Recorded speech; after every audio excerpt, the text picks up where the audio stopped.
خبر دی خو تا ته دا پکې نه وي لیکلي چې دې پېښور کې خلک کار څه کوي ویره دا خورانه هیرو پکې ما یو څه ماته پرېږده ما منم ښایسته ښایسته ښارونه شته دی خو څوک پکې موړ او څوک نهر دی که نه د چا بلډینګ او لینکوزر یې پکې او چا روان کړی پکې خر دی که نه اوس دا ښکاره دي که نه دي دا څوک په ټوډي او کروړو کې ګرځي څوک په کشا باندې بورۍ چلوي څوک په چمن خپلو بنګلو کې ګرځي څوک مزدورۍ باندې لارۍ چلوي نو د چا ښایسته کوټ او کمبل وي په سر د چا کمیس او نه څادر دی که نه بعض شیز باندې به سوچ کوي لکه یو سړی د هسپتال مخې ته ولاړ او ژړلې نو چا ورته ویې ولې ژاړې وایي لس کاله پس مې زوی وشو هغه ماشوم و لکه کور دی نو اخشم نو دا به د لسو کالو کېده دا به بیا راته پکه مولا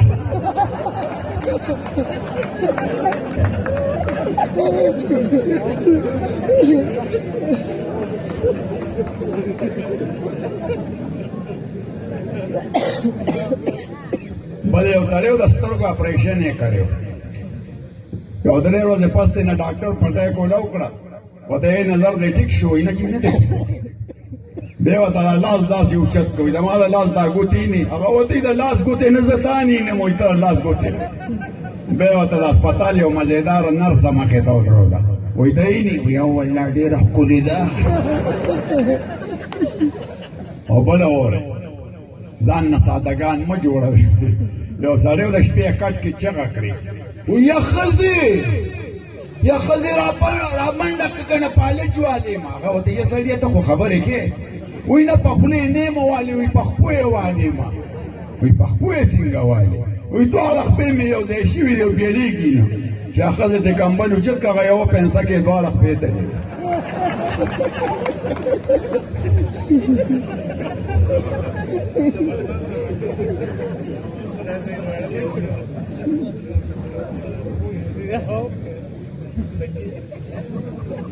دا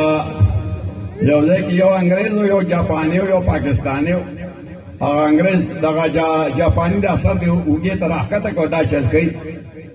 هغه انګریز ورته دا ته څه کوې جاپاني ورته وایي زموږ ملک دومره ترقي وکړه ما سره چې دی موبایل نشته وایي چې خالي دا اوږې ته سر راښکته کړو د جاپان سره خبرې کوو بس هغه انګریز د موبایل نه سیم وویسته موبایل یې وغورځاو په خالي سیم لګیا شو وایي زموږ ملک دومره ترقي وکړه چې موبایل هغه دی پروت دی په سیم خبرې کوو یا پاکستاني دی غوږ کې ګوتې ورکړي وه چیکونه وایي وایي او دونه ټوټه کاغذ یې راوویسته وایي زموږ ملک ترقي وکړي ما ته دا دی اوس ټیکس راغی بل یو سمندري بیړۍ وه په هغې کې یو بنګالي و